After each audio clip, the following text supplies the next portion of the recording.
Next morning हो गई थी और अब हमारे वांग जी की नींद खुल जाती है क्योंकि सुबह के 5 बज गए थे। वो जल्दी से उठता है, फ्रेश होता है, मॉर्निंग रूटीन्स को करता है एंड आज वो अपनी मेडिटेशन क्या वो सब ना करके जल्दी से बाथ लेकर बाहर आ जाता है क्योंकि उसे एक बार कंफर्म करना था कि क्या विंग वापस आया था रात में या नहीं। एंड वो जल्दी से उस कमरे में जाता है, उस दरवाजे को नॉक करता है और तब जिया दरवाज़ा खोलती है और तब हैंगबिंग जुन को वो ग्रीट करती है और इन रिटर्न हमारे हैंगबिंग जुन भी उसे ग्रीट बैक करते हैं। वो पूछते हैं क्या राजकुमार वे वापस आए, पर जिया कहती है नहीं राजकुमार, कल रात से वो नहीं आए और हमें लगा कि आप ढूंढ रहे हैं, इसीलिए हमने माइंड नहीं किया था। क्या वो अभी तक नहीं मिले? जिया, कल रात 9 बज गई थी और उसके बाद कर्फ्यू स्टार्ट हो गई थी, इसलिए मैं उसे ढूंढ नहीं पाया। तुम फिक्र मत करो, आज मैं खुद उसे अच्छे से ढूंढूंगा और उसे बहुत अच्छे से मैं डांटूंगा भी एंड उसे लेकर आऊँगा। एंड तुम लोग कैसी हो, तुम लोग की तबीयत ठीक तो है ना? तब जिया कहती है हाँ राजकुमार, वो हमारी ओमेगा हीट आने वाली है ना, इसीलिए हमारी तबीयत कुछ ज़्यादा में ठीक नहीं लग रही। तो क्या तुमने मेडिसिन ली हीलर से? हाँ हमने ले ली है, बट हमें रेस्ट करना होगा। ठीक है, तुम रेस्ट करो और मैं इसका ध्यान रखूँगा। मैं खुद गार्ड से कह दूँगा कि तुम लोग के हाउस से थोड़ा दूर रहे। धन्यवाद राजकुमार। और फिर वहाँ से फांगची चला जाता है और अब फांगची को बहुत ज़्यादा टेंशन हो गया था, उसे चिंता हो गई थी कि आखिर विंग कहाँ चला गया। वो हालांकि वो बहुत ज़्यादा शैतानी विंग करता है, अक्सर लेट आता है बट वो वापस सुबह तक आ जाता है, बट आज वापस वो क्यों नहीं आया? वो वैसे ही चिंता में इधर से उधर जा रहा था, आ रहा था, और तभी उसके पास एक सर्वेंट, एक गार्ड आता है और वो थोड़ा हाफ रहा था, मीन्स वो थोड़ा जल्दी से दौड़ कर जल्दी से चल कर आया था। फांगची कहता है क्या हुआ, तुम ऐसे हाफ क्यों रहे हो? क्या तुम्हें नहीं पता कुसुम में दौड़ना मना है? वो सर्वेंट जल्दी से अपने नीज़ पे बैठ जाता है और कहता है माफ़ कीजिए ग्राउंड प्रिंस, बट बट हमारे किंग जिवुजुन वो नहीं मिल रहे हैं। फांगची कहता है क्या, वो नहीं मिल रहे कि क्या मतलब है? वो सर्वेंट कहता है वो उनका रूम एकदम खाली है, वहाँ कोई नहीं है। फांगची कहता है क्या? वो जल्दी से जिवुजी के कमरे की तरफ दौड़ता है, हांची की तरफ, और वो वहाँ देखता है कि वहाँ पे ऑलरेडी कुछ सर्वेंट्स वहाँ खड़े हैं और वहाँ पर उसके अंकल चिरान भी हैं। वो जल्दी से अपने अंकल को ग्रीट करता है और पूछता है अंकल आप लोग यहाँ इतनी सुबह क्या कर रहे हैं? और क्या, और सर्वेंट ने बताया कि गगन मिसिंग है, क्या हुआ? तब तब अंकल चिरान कहते हैं भांग जी, गार्ड्स ने हमें बताया कि सुबह से जिवुजुन तुम्हारा भाई बाहर नहीं निकला, तो हमें लगा कि वो थोड़ा लेट करेगा, बट अभी ऑलरेडी 7 बज चुके हैं और वो बाहर नहीं आया और ना ही कोई भी रिप्लाई दे रहा था हमारी नॉक का। हम लोग कितनी देर से उसे नॉक कर रहे थे, और तब जब ये सब सर्वेंट्स ने मेरे आदेश पे दरवाजे को खोला तब देखा कि वहाँ पे कोई भी नहीं था, और ना ही वहाँ पे यानली थी और ना ही सिचान है। क्या जी, गगन नहीं है, भीग नहीं है, और अब तो राजकुमार यानली भी नहीं है। ये तीनों गए कहाँ? क्या राजकुमार वे नहीं है? कहाँ गए वो फिर से कहीं गए होंगे वांगदी, तुम उनकी चिंता मत करो। नहीं अंकल, मैं मानता हूँ कि विंग अक्सर ऐसे चला जाता है बट रोज़ सुबह होने से पहले आ जाता है, पर अचानक ये तीनों एक साथ गायब हुए। अंकल, ज़रूर कुछ गलत बात हुई है। गगन को ऐसे लग ही रहा था कि कुछ गलत होने वाला है, बट मैंने ही कहा कि ऐसा कुछ नहीं, और आज ओह भांजी शांत हो जाओ, तुम इतना पैनिक मत करो। हम अभी राजकुमार वे के पेरेंट्स से पूछते हैं, हमें क्लैन लीडर वे को और उनकी एम्प्रेस को यहाँ बुलाना चाहिए। हाँ, सर्वेंट्स को वो भेजते हैं और सर्वेंट जल्दी से उन दोनों को ही बुला कर लेकर आते हैं, और तब अंकल चिरान और वांगजी के सामने यांग और उनकी क्वीन आती हैं, और तब अंकल चिरान कहते हैं क्लैन लीडर वे, क्या आपको पता है कि आपका बेटा कहाँ है? वो कल रात से मिल नहीं रहा है। क्या आशियान अभी तक नहीं आया? ये लड़का ना मुझसे बहुत पिटाई करने मैं उसे देने वाला हूँ। जब से उसकी चोट ठीक हुई है बहुत ज़्यादा ही घूम रहा है। आप फिक्र मत कीजिए, मेरे बेटे की चिंता बिल्कुल मत कीजिए, वो कहीं घूम रहा होगा।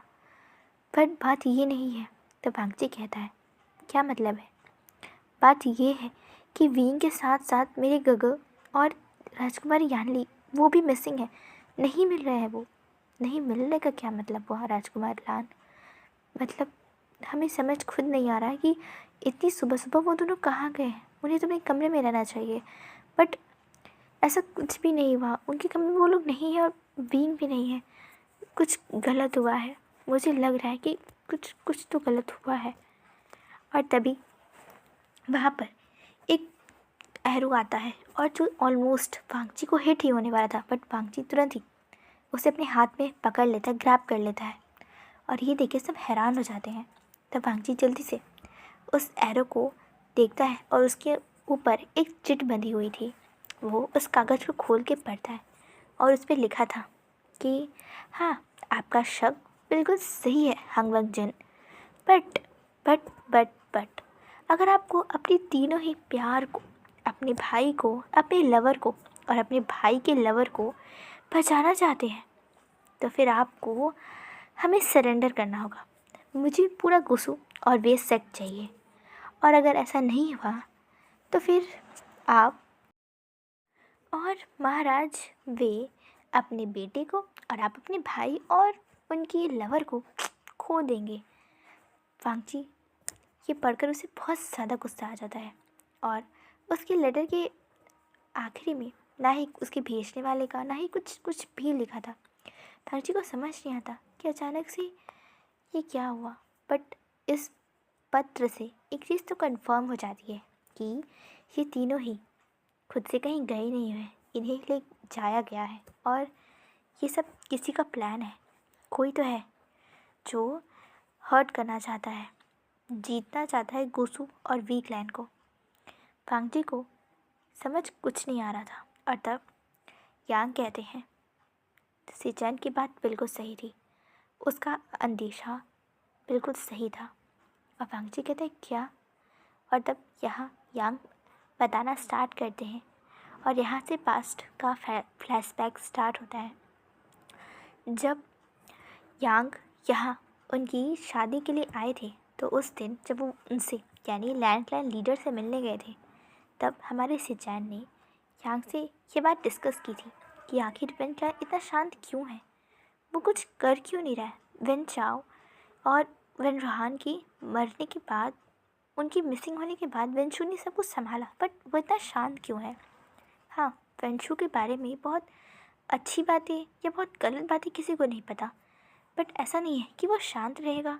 वो ज़रूर बदला लेना ज़रूर चाहेगा और वो ज़रूर कुछ करेगा। वो भी शांत है क्योंकि हमारी शादी, मेरी और यानली की शादी होगी और ये सबसे अच्छा मौका रहेगा उन पर हम पर हमला करने का। बट मुझे सच में समझ नहीं आ रहा कि आखिर वेंशु इतना शांत क्यों है। और तब हमारे यांग ने उन्हें समझाया था और उन्हें शांत भी किया था, और ये बात अभी वो वहाँ पर सबको बताते हैं। और तब वांगची कहता है, गगो को पता था, उन्हें अंदेशा हो गया था, बट हम नहीं समझ पाए, हमें उनकी सुरक्षा को बढ़ानी चाहिए थी। तब फिर जियान कहते हैं, फ़र्क नहीं पड़ता और फ़ायदा भी नहीं होता वांगची, तुम्हारे गगो के आसपास बहुत सारे गार्ड्स थे, और वैसे भी मुझे नहीं लगता कि कोई उस रूम में एंटर किया था क्योंकि दरवाज़ा अंदर से बंद था, उसे तोड़ा गया है। तो फिर हाँ, ट्रांसपोर्टेशन तालिस्मान का यूज़ किया गया है और ये डार्क एनर्जी का ही सोर्स है, और ये दो ही क्लैन्स इस बारे में अच्छे से जानती है और इसे प्रैक्टिस करती है, एक वी क्लैन और एक वेन क्लैन। वी क्लैन अपने ही राजकुमार को कभी हर्ट नहीं करेगी, इसका मतलब बचा वेन क्लैन, और ये यही कर सकते हैं। वांगजी अंकल, आपको क्या लगता है, क्या हमें हमला करना चाहिए? बट उनका लीडर वेंशु तो यही हमारे गेस्ट हाउस में है, हमें एक बार शांति से समझना होगा वांगजी, आखिर चल क्या रहा है और कौन क्या करना चाहता है। हाँ अंकल, बट मुझे पिंग की बहुत ज़्यादा चिंता हो रही है, गगो की भी और यानली जीजी की भी। मैं उन तीनों को कुछ होने नहीं दे सकता। अगर मेरे रहते कुछ भी उन्हें हुआ तो मैं कभी खुद को माफ़ नहीं कर पाऊँगा अंकल। भांगजी शांत हो जाओ, तुम पैनिक करोगे तो बात बिगड़ जाएगी। संभलने की जगह तुम्हें सबसे पहले उन पर नज़र रखनी होगी। तुम्हें क्लैन लीडर वेन पर नज़र रखो और उनकी हरकतों के बारे में रिपोर्ट करो मुझे। उसके बाद हम तीनों मिलकर कुछ करते हैं। ठीक है अंकल। और वांगजी ऐसा कहकर वहाँ से चला जाता है।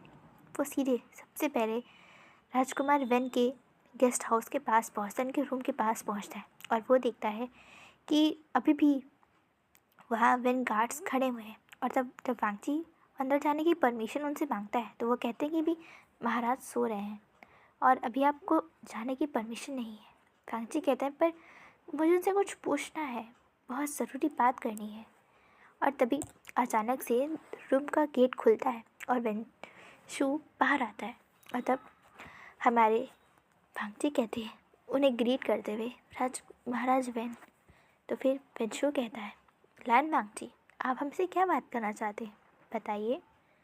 और जब वांगजी कहता है वो ज़्यादा कुछ नहीं, बट हमें पूछना था कि क्या आप आज निकलना चाहते हैं, क्या आप वापस वेंटलैंड जा रहे हैं आज ही। वो हम चाहते थे कि आज आप कुछ दिन और रुकते।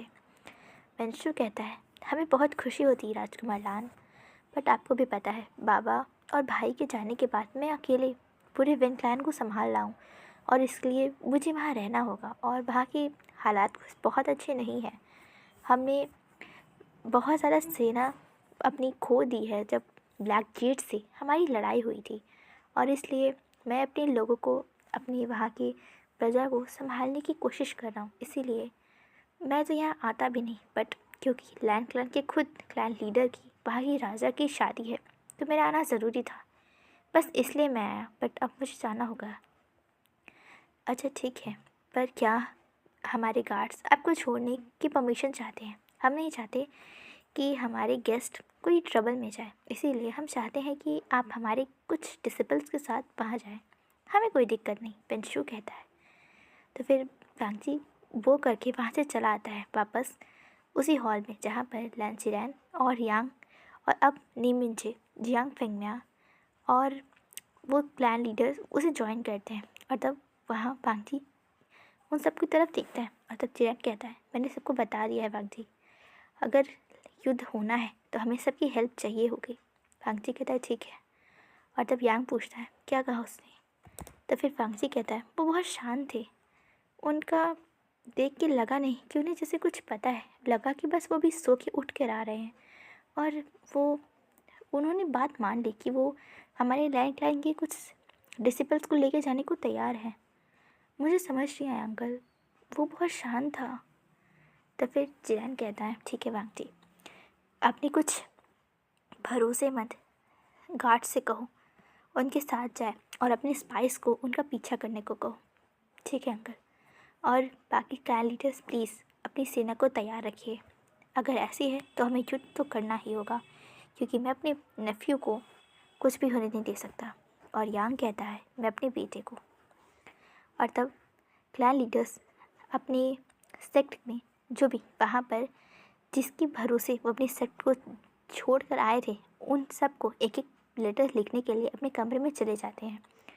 और वांगजी खुद अपने कमरे जिनशी में।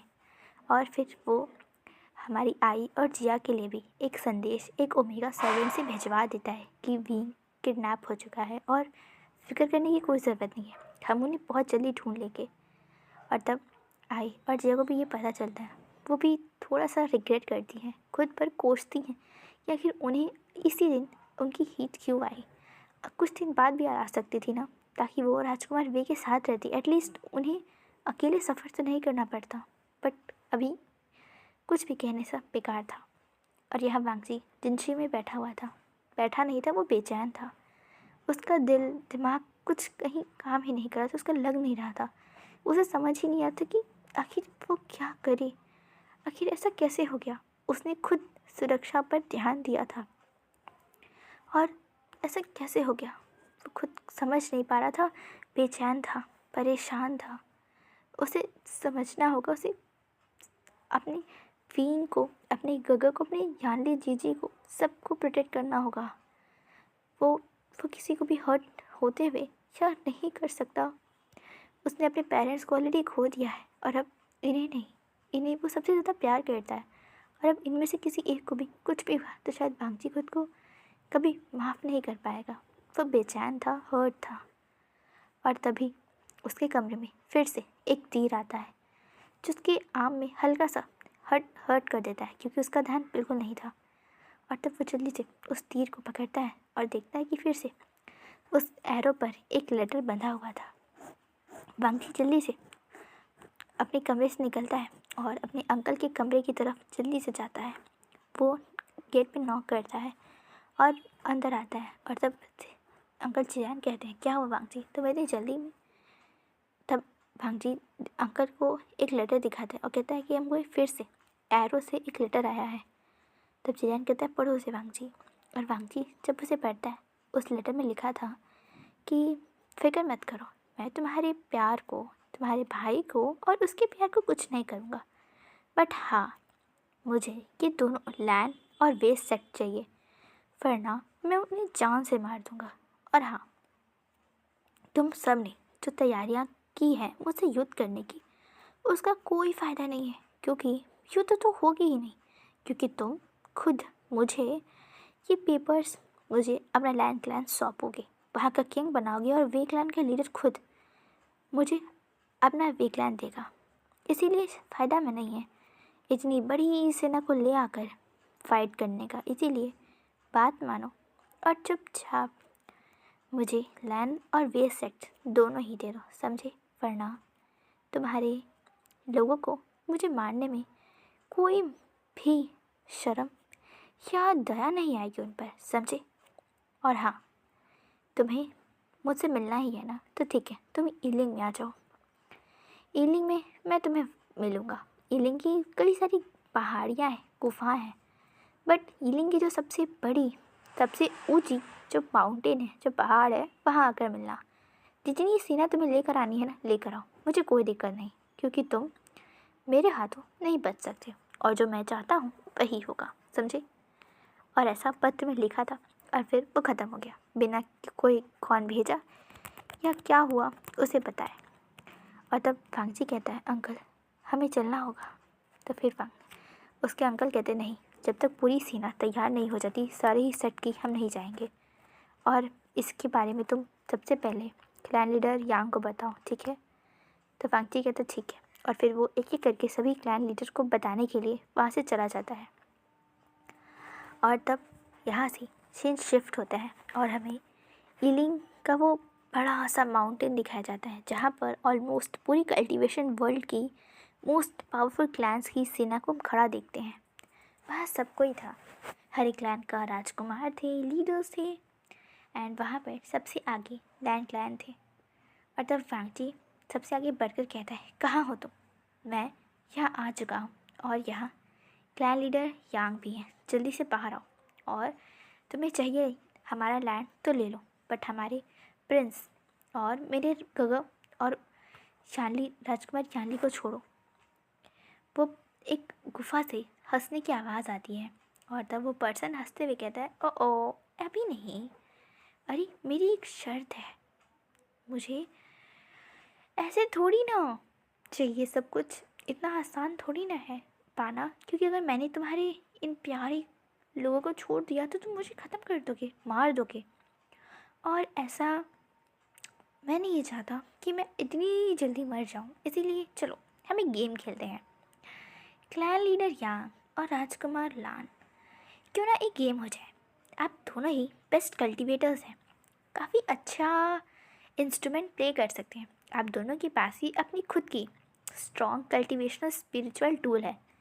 लैन वांगजी, आपके पास गुचिन है और यांग आपके पास 7 तारों वाली वीणा है ना, जो बिल्कुल गुचिन की तरह ही दिखती है और यूज़ करती है। तो चलिए, क्यों ना हमारा थोड़ा एंटरटेनमेंट हो जाए। चलिए, अब आप दोनों एक साथ लड़ेंगे और जो भी हारेगा वो, उसका क्लैन ख़त्म कर दिया जाएगा, और जो भी जीतेगा उसे उसका पर्सन वापस कर दिया जाएगा। तो फिर दोनों ही इसके लिए तैयार नहीं थे, वो दोनों ही एक साथ मना कर देते हैं। और तब वो पर्सन गुस्से में थोड़ा सा वो बाहर आता है केव के। वो उसका चेहरा नहीं दिखा जा रहा था, ना ही उसके कपड़े, बट हाँ, उसके हाथ में जो था उसे अच्छे से देखा जा रहा था। उसके हाथ में वींग था और उसके गर्दन पर तलवार रखी हुई थी। और वो पर्सन चिल्ला कर कहता है, अगर मेरी बात नहीं मानी और तुम दोनों ने लड़ना स्टार्ट नहीं किया तो अभी के अभी मैं इसे यहीं ख़त्म कर दूंगा, समझे? इसीलिए लड़ना स्टार्ट करो। मैं इंटरटेन्ड होना चाहता हूँ, वरना ये ओमेगा तो यहीं गया, समझे? फांग जी और यांग दोनों एक साथ चिल्ला कर कहते, नहीं, हम लड़ते हैं। और तब फांग जी और यांग दोनों ही अपनी तलवार, अपनी कुचन सब उठा लेते हैं और उन्हें मजबूरन लड़ना पड़ता है। और ये देखकर उस पर्सन को बड़ा मज़ा आ रहा था, वो बहुत ज़्यादा हंस रहा था। पर अभी भी उसके हाथों पर वींग था और उसके हाथ में जो तलवार वो वींग के गर्दन पर थी। और तब फांग जी यांग को ना चोट पहुंचा रहा था और ना यांग फांग जी को। और तब वो पर्सन गुस्से में कहता, क्या यह मजाक चल रहा है? क्या तुम लोग चाह रहे हो कि मैं अभी ही इस ओमेगा के टुकड़े टुकड़े कर दूँ? तुम लोग एक दूसरे का खून बहाना नहीं चाहते ना, ठीक है? मेरे पास तुम्हारा भाई है, तुम्हारे भाई का लवर है और तुम्हारा प्यार है लैन वांग जी।